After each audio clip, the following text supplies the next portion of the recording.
அனைவருக்கும் வணக்கம். நான் உங்கள் வழக்கறிஞர் வினித்குமார். வாடகையாளர் வாடகை கொடுக்கலன்னா கரண்ட் கனெக்ஷன் கட் பண்ணுறது, வாட்டர் கனெக்ஷன் கட் பண்ணுறது, இப்படிலாம் யாராவது பண்ணால் அது அந்த கட்டிடத்தோட உரிமையாளருக்கே ஜெயிலுக்கு போகிற அளவுக்கு கேஸ் வரலாம்.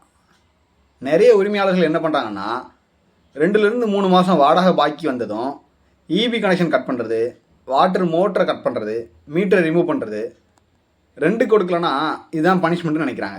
ஆனால் சட்டம் என்ன சொல்கிறதுனா, வாடகையாளர் 2 பாக்கி இருந்தாலும் உரிமையாளருக்கு எலக்ட்ரிசிட்டியை கட் பண்ணுறதுக்கோ, வாட்டர் சப்ளை ஸ்டாப் பண்ணுறதுக்கோ, இல்லை ஃபோர்ஸாக அவங்கள வீட்டை விட்டு காலி பண்ண வைக்கிறதுக்கோ சட்டப்படி எந்த உரிமையும் கிடையாது. கரண்ட்டு, வாட்ரு, இந்த மாதிரியான பேசிக் அம்யூனிட்டிஸை கட் பண்ணுறது ஹராஸ்மெண்ட்டு, இல்லீகல் எவிஷனுக்கு அட்டம் பண்ணுறது, சட்டத்தை அவங்க கையில் எடுக்கிறதா தான் கோர்ட்டு பார்க்குறது. இதுக்காக வாடகையாளர் போலீஸ் கம்ப்ளைண்ட் கொடுத்து கோர்ட்டில் இன்ஜெக்ஷன் பெட்டிஷன் கூட போட முடியும். இது சம்மந்தமாக டெல்லி ஹைகோர்ட்டு ரகுபீர் ராய் வெர்சஸ் பிரேமலதா இந்த கேஸில் தெளிவாக சொல்லியிருக்காங்க.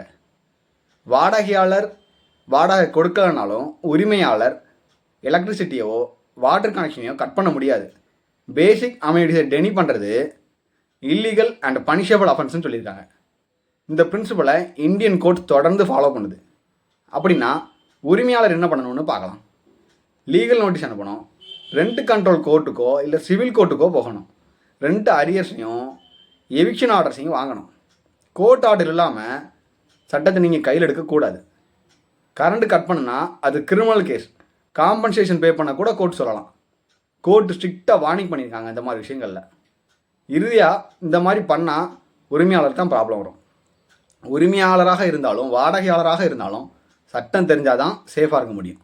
இந்த வீடியோ யூஸ்ஃபுல்லாக இருந்துச்சுன்னா ஷேர் பண்ணுங்கள். மோர் லீகல் அவேர்னஸ் வீடியோவுக்கு ஃபாலோ பண்ணிக்கோங்க. தேங்க்யூ.